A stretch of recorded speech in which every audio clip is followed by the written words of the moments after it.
Rangers lead the way. This is take 2. My Mac started to overheat or do something, so I had to start over. So this is part 2 of our patrol-based class. Now, this is not going to be as visually entertaining because we're not going to have, all these diagrams that we did last class. This is going to be the more technical information of how to run a patrol base as the patrol leader, or what you need to do and your individual responsibilities are as a squad leader. So this is like the bread and butter of how you're going to actually pass, patrol base if you're being graded on it in Ranger School, as well as how to conduct one outside of Ranger School. So there's going to be a few Ranger School isms in here, but I'm going to try and keep those to a minimum and make sure to specify when those are. So just to remember, everyone, we are technically an occupied patrol base right now. We have our security lines established. Our machine guns are 15 degrees off of their respective line of security, and we've potentially established claymores with the RNS patrols, and the PL has confirmed this site as well as made any adjustments to the security perimeter. And now we're going to in actual establishment here. So let's get going. So we went through occupation last time. So we're going to go into the security plan, which is technically your first priority of work. So after you've, occupied the patrol base, you are going to be, conducting priorities of work. So they're not a laundry list of tasks that need to be accomplished necessarily. It's going to depend on the needs of the patrol and the mission. But there are a few that you will always do no matter what, and that's what we're going to be talking about today. We'll list them all out, and then we're going to talk about the more specific ones that you will do every single day in Ranger School, and the ones that you know are a minimum to keep your patrol and your platoon functioning, not in Ranger School. So the biggest thing is that they're centralized at the platoon level. So that means all of the instructions are coming down from the PL, since he's the leader of the patrol, and each line of security isn't just off doing their own priorities of work on their own timeline. It's all going to be dictated by the PL. And there's going to be minimum of 33% security at all times, with all the belt feds manned when they're not being cleaned. Radios need to be monitored at all times. The priorities of work are conducted off of the security line, so either back at your ruck or 10, 20 meters back, more towards the center of the patrol base. Noise and light discipline are enforced, so you're not standing up and yelling. And you're not using your red lens at night. You're using your night vision. LPOP, the LPOP position does not conduct priorities of work. They're going to be doing that either before they get out there or upon return. And the biggest thing is that there's a clear task, condition, and standard given. So task, for example, weapons maintenance, we have 30 minutes to do that. And minimum is going to be your bolt's going to be wiped down. So that would be an example of task, condition, standard set out by the PL. And then it's up to the squad leaders to make sure it gets implemented. So here's a list of the priorities of work. So security, which is always continuous. You're always looking to improve your fighting position, and you're always pulling security. You have a withdrawal plan, which is part of your security. Communications, you're always going to be monitoring the radios. Mission prep planning, weapon and equipment maintenance, water resupply, and mess plan, which includes your rest plan, your alert plan, and stand to, resupply, sanitation, and hygiene. All right, so security, this is the big one. This takes the most time and is the most pain in the ass if you don't have an SOP set in place. So we'll talk about SOPs at the end for specifically Ranger School and how to make this as seamless and as least time consuming as possible so that you can maximize your sleep at night, because this is usually what fucks people is they take too long to get their security plan, in place and disseminated and, established. It takes too long to establish a patrol base, which, pushes the time back on your other priorities of work, which all of the other ones have to be done before you sleep. So chow, weapons maintenance, and hygiene all have to be done before you can implement a rest plan, which is what everyone wants at the end of the day, is rest plan and chow plan. So each leg's designated squad leader is going to build a sector sketch with interlocking fields of fire or sectors of fire for every single fighting position. So they need to have an even distribution of firepower, which means that you're not going to stick your 249s right next to each other. You're not going to stick your grenade launchers right next to each other. It's going to be evenly spread out across your line of security. You're going to mark your claymore position with distance and direction, and set that claymore up to cover any defilades. And if there's no defilades, if it's just flat, set up to give the most coverage to the front of the security line. And then that claymore clacker and that the actual firing line the wire is going to be set up at a 249 position because they're always going to be manned. So whoever is on a 249, one of the 249s will have the claymore. If you only have one, if you have two, obviously you're going to split them up between the two different 249 positions. But in Ranger School, you're only going to have one claymore, so per squad. So the far edges of the sector sketch are going to need to interlock with the other legs of the patrol base. So there has to be crosstalk between each squad leader to make sure that their guys on the far left and the far right of the line are interlocking with the other legs, far left and far right, because the machine guns are technically not part of this sector sketch. And I'll explain kind of more about that here in a second. Gun positions are going to build range cards. So they're going to draw a range card. You will have a range card in Ranger School with that's going to be laminated, and they're just going to draw that every single night. So this isn't a range card class, so we're not going to talk about too much about range cards. But that's what they do to integrate into the security plan. So once each squad and gun team builds their sketch, they return their sketch or range card to the PL, who's going to spot check and make any necessary adjustments. And during this time, he's going to disseminate the withdrawal plan to the squad leaders. The squad leaders are going to disseminate to their guys. So the withdrawal plan is going to consist of a black and gold plan, an alternate patrol base location, the signal for withdrawal, and the order of withdrawal. So I'm going to show you an example sector sketch. So they're typically built to be reusable, and they're going to be isosceles triangles, two isosceles triangles, and a trying to remember the other name of the other triangle, but I'll show you here. But basically, you're going to have three triangles that are going to come together to make the entire patrol base. So it's going to these three triangles are going to turn into one big triangle, so that the PL can easily identify every single fighting position with one big triangle. And you're going to build these from loom tape and MRE cardboard boxes, and then you're going to waterproof them with lamination paper or packing tape, depending on what you got. And the PL is going to hold on to these. He's going to disseminate them to the squad leaders, and then they're going to give them back to him once they draw with their map markers, each position, the specific weapon position, the weapon system at each position, and then their actual sectors of fire. So a compass direction for each sector of fire, as well as they're going to have the claymore position marked with minimum distance and direction to the claymore from whatever specific fighting position it's at. So here's a really kind of trash example. I didn't build out. I can build these out. I might do just a short little class on how to build these. But basically, you just get these triangles. You don't make them too big. You make them about a foot in length overall, and you will draw on these spots who's at what position, and then their sectors of fire. And you have to go along the line and verify with your triangle or with your compass rather, to make sure that they're all interlocking. And then the guys at the end, the fighting positions at the end, interlock with the fighting position on the other leg of the other triangle here. So there's let's say there's a rifleman here. Their left limit is going to be, over here, and this guy's right limit is going to be over here. So it's interlocking sectors of fire. And that gun position is going to be up here, but remember, the gun position here is going to be covering down on this leg of the triangle, and then this one covering this leg, and then this one covering this leg.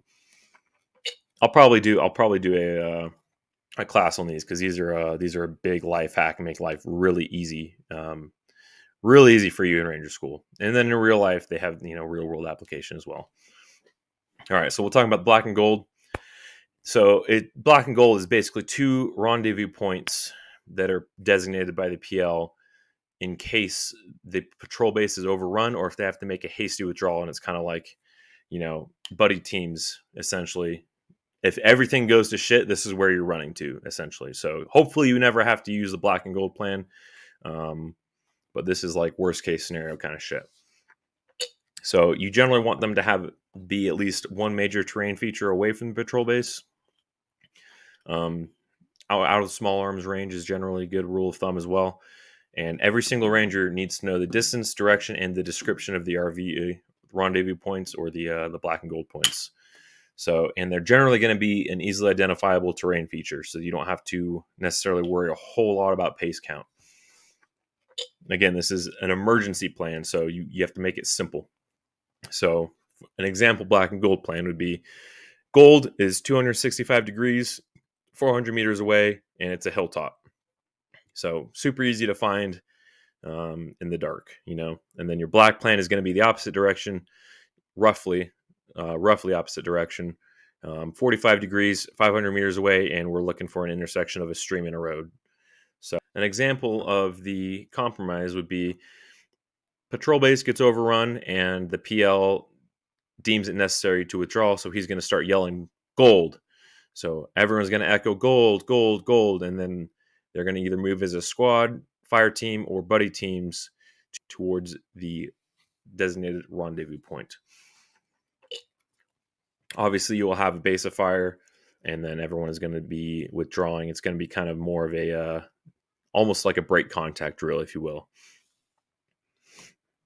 All right, so you're also going to set up a challenge and password, running password, and number combos. So these are usually done at the beginning of the day and disseminated, but you just want to reconfirm these at night. So the challenge and password are two different words used to verify that someone is a member of that patrol if they're outside the perimeter of the patrol base. So someone in security is going to challenge someone with a word, and a specific word must be said to complete the challenge, the password. So, for example, from Saving Private Ryan, their challenge was thunder and the password was flash. So you can either just say thunder and then the other person will respond to flash, or you work it into a sentence. Oh, did you hear that thunder? Yeah, I saw the flash of lightning. Just so that if there is anyone listening, some kind of, sneaky dudes doing some reconnaissance on your patrol base, they're not going to know your exact challenge and password.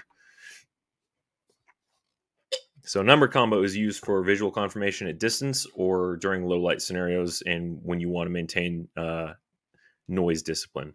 So the number needs to be an odd number, 3, 5, 7, or 9. You can go more than that, but those are, you generally want to keep it kind of short. So for example, if our number combo for the day is 7, the ranger on security sees movement in the dark in front of his position, and he's going to flash on his PVS-14 or his night vision device or laser or whatever he's got. He's going to flash it 3 times, and he's going to wait for the person coming in or out on security or outside the wire, rather, to flash 4 times back, adding up to 7, just to confirm that the element is friendly. And the reason you don't do odd numbers is because they might just mirror it. So if they flash, so for example, if you used 4, for example, and you flash twice, the person coming into the patrol base might flash, twice back, but he might just be copying the signal that he got from the patrol base, which, doesn't really work. So that's why you use odd numbers. Hopefully that makes sense to y'all. So running password is a word repeated a set number of times if an element needs to make a hasty return to the patrol base. It doesn't necessarily need to be a set number of times. And the element leader will be yelling running password to let the defensive perimeter know that they're friendly. So if there was, for example, water resupply going out and they had to break contact, they were compromised on their water resupply and they have to make a hasty return to that patrol base, they're going to be running back and they're going to be yelling that running password. And it's typically only used after contact has been initiated in some fashion. So, for example, the running password could be Ranger. So they'd be making a hasty return to the patrol base and yelling Ranger, Ranger, Ranger, so that the wherever they're going to be coming in on the patrol base knows that they're friendly and knows to check their fires to the immediate front. Stand to procedure. So you're going to have 100% security at beginning morning nautical twilight and end evening nautical twilight. So it's about 30 minutes before the actual sun comes up or 30 minutes after the actual sun goes down. So everyone's going to be pulling security at that time because dawn is when the French and Indians attack, or dusk.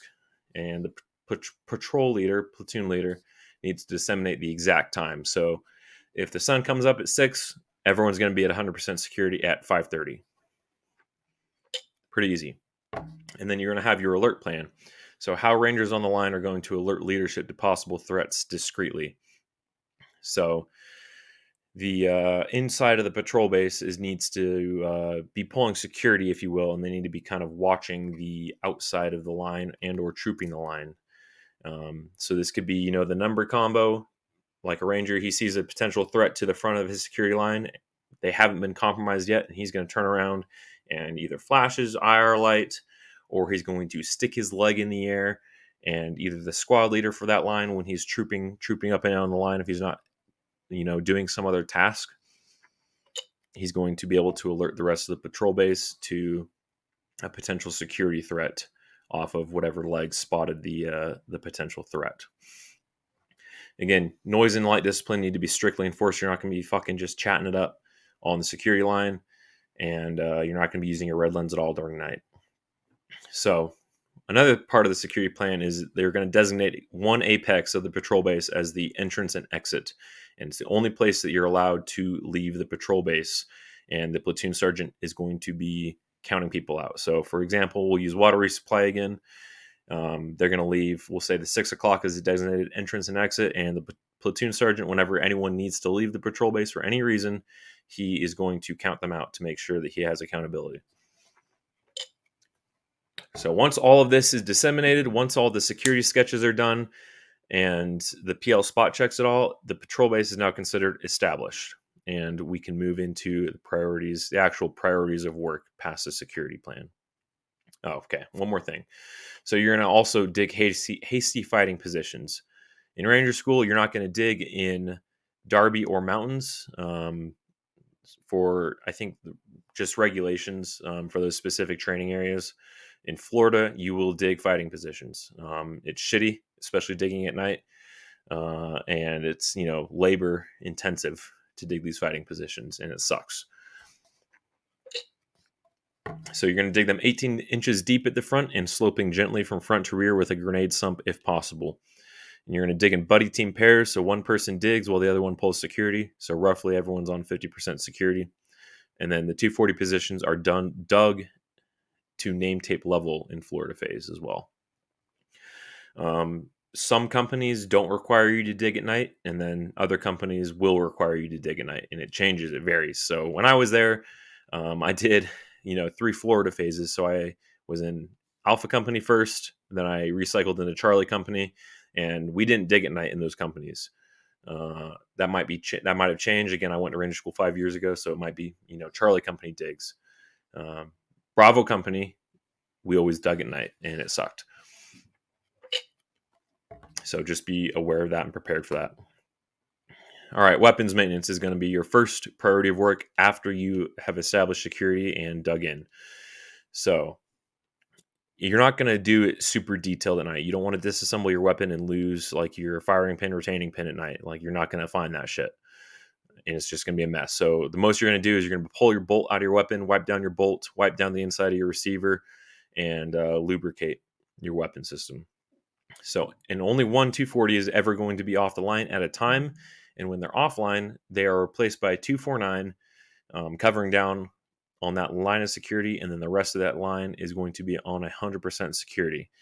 I've got a little handy schedule, if you will, that allows the patrol to accomplish this in 30 minutes. So here it is. And again, I will have this slide deck saved and in the description. So first squad is going to be 100% security. Their designated 249 is going to be offline and being cleaned. Second squad is going to be cleaning one of their 249s, one of their grenadiers, and then half of their M4s. Third squad is going to be doing the same thing. And then headquarters, platoon sergeant, medic are going to be cleaning their weapons. So this allows, roughly 33% security across the patrol base here if you use this. So first 10 minutes, next 10 minutes, and then the last 10 minutes. And you can get this done in 30 minutes. So this is what I mean by centralized. So if everyone understands the schedule, you should be able to get this done relatively quick. And 10 minutes is kind of a long time. You could maybe even shorten this down to like 5 or 7 minutes if you guys are good. But 30 minutes is probably a pretty good time to get weapons maintenance at night accomplished. Personal hygiene. So after everyone's cleaned their weapons, you got to clean yourself. So at minimum, you're going to change your socks and any kind of wet clothing at night.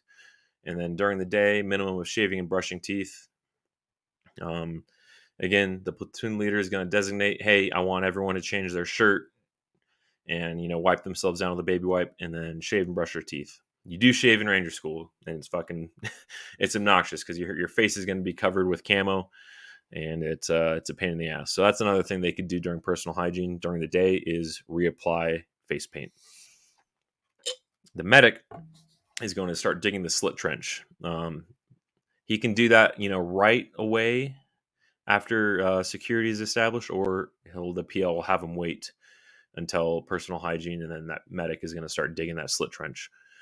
As far as slit trenches go, I'm not going to dive too deep into detail, but generally you're not going to want it like right behind the security line. You're going to want it somewhere inside in the middle of the patrol base and done away from wherever you think that you're going to be planning and making your terrain model and shit the next day. Again, security is not going to drop below 50% generally right now. And it's going to be the easiest way to do it is to just do it in buddy team pairs with the 249s manned at all times. Again, PL is going to designate exactly what he wants. All right. After you've done personal hygiene, the second best part of Ranger School, or maybe the best part of Ranger School, is eating. So, no less than 50% security or 33% security. You're going to open and eat one package at a time from your MRE, and you're going to eat the whole damn thing. You don't need to be told that. You're going to do it anyways. But you're not going to be like setting out a buffet of MRE items. Just because if you have to, if you get compromised, or if you have to, go on 100% alert or react to contact in the patrol base, you want to be able to quickly just pack that MRE back into your rucksack. You're not going to bury your trash. You're not going to do any of that shit. All of your trash gets packed back into the big MRE container, and it returns to your rucksack.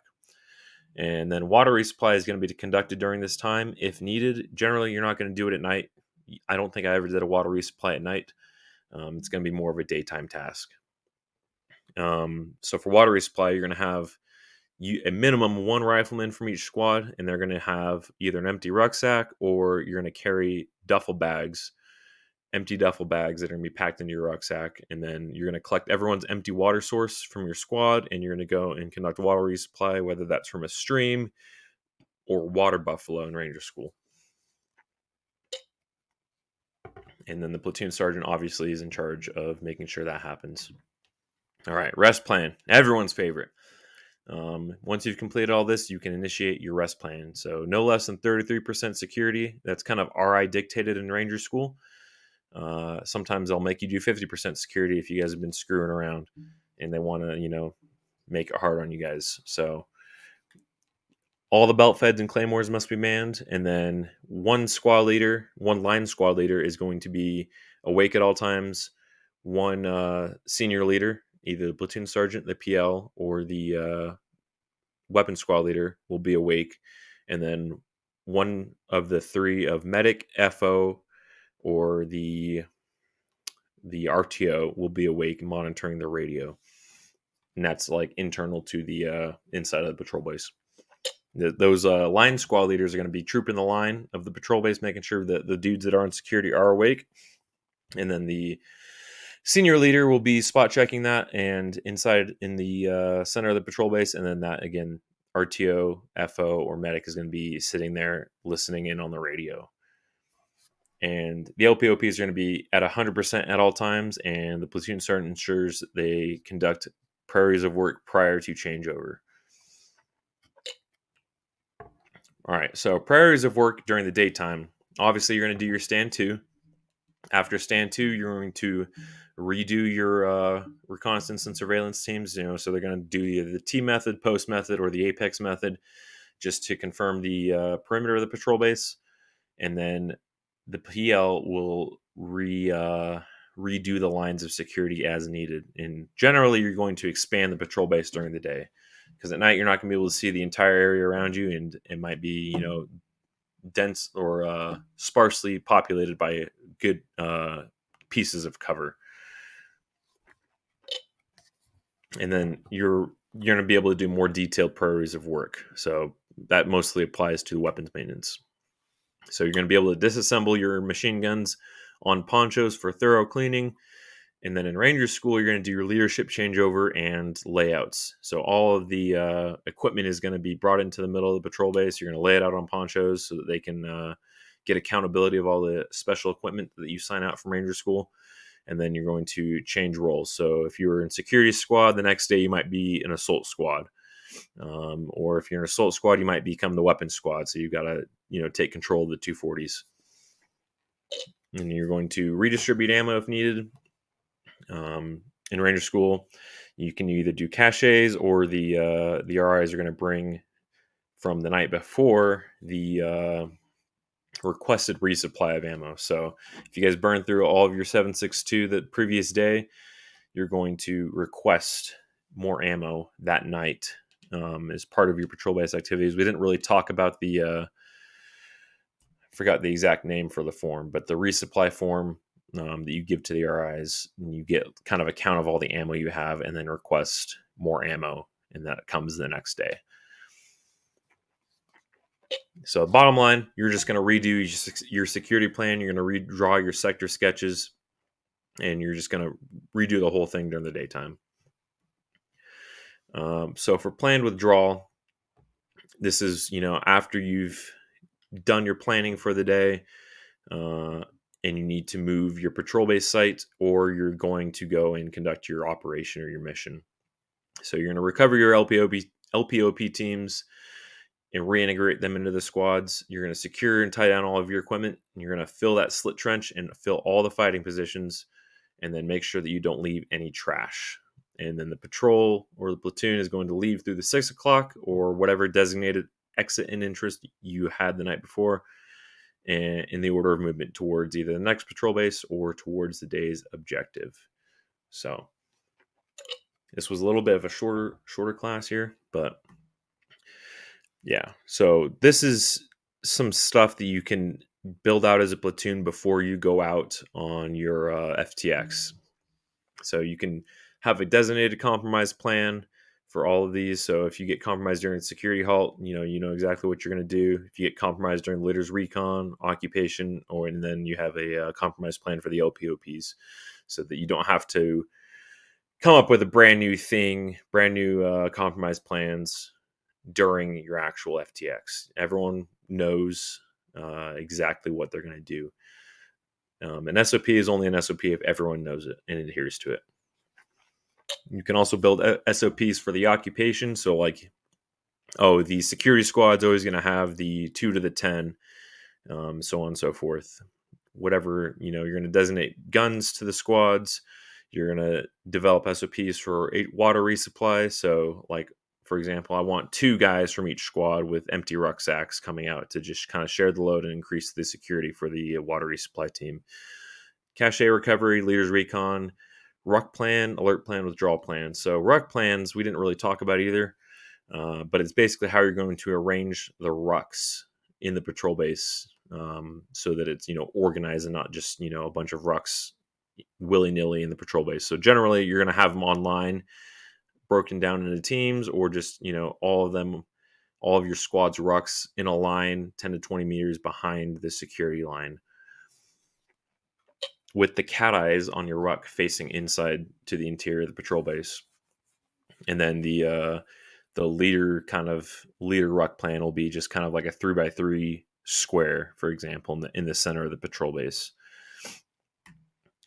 Some more tips and kind of just observations from when I was in school. You're not going to ever want to use your red lens in your patrol base at night, because you will get, blown out of your patrol base. If you're going to use a red lens for anything, you're going to want to get under 2 ponchos. So when the PL is checking the range cards and the sector sketches, if he wants to use his red lens, he needs to be under some ponchos. You're going to want to make that patrol base look as neat as possible in the morning. So your lines of security need to be in a straight line, and your rucksack's got to be looking good, dress right dress, and have two standard fighting positions dug.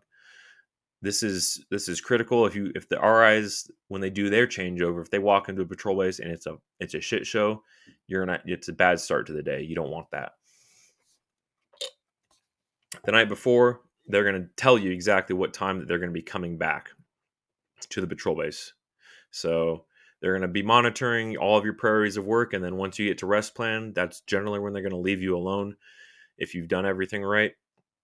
and they're going to tell the PL, all right, PL, hey, changeover is going to be at 6 o'clock the next day. So everything needs to be laid out, and everyone needs to be pulling security. Everyone needs to be awake, and I don't want to come back into a patrol base. It's all fucked up. So that's super important. I have a buddy who lost his go. I think if you watch the podcast episode with Shoemate, he lost his go because they slept through their changeover time. So that's super important. That's a good way to start the day off well, or start the day off in a not so good position with the RIs. So it's hard to do if you guys didn't sleep, if you guys took forever for your fucking secure priorities of work. It's really going to hurt you guys the next day if you're caught sleeping. And then again, make sure that those priorities of work are centralized. You can't have one leg of security doing their chow plan and the other leg of security doing weapons maintenance. That's not how it works. It's going to get you a no-go real quick. If they come into the patrol base and one guy's cleaning a machine gun and then, another squad's eating or sleeping, like, it's just going to be a shit time. So just make sure that if you're the PL, that everything comes from you. You're the one that drives the pace, and you need to make sure that things are happening to standard. That's about it. Let me know if you want me to go into any more detail. Like I said, I'm going to probably do a designated, more in-depth on how to do the sector sketches, how to build those triangles, what they're supposed to look like, kind of thing. Usually it's the recycles that are going to set you up for success, and they're going to have hopefully leftover triangles from their previous platoon. But that's it. Ranger tabbed individuals, let me know if I missed anything in the comments below. But beyond that, hopefully this was enlightening for you guys out there. And yeah, let me know if you have any questions. I'll be sure to answer them in the comments. Have a good one.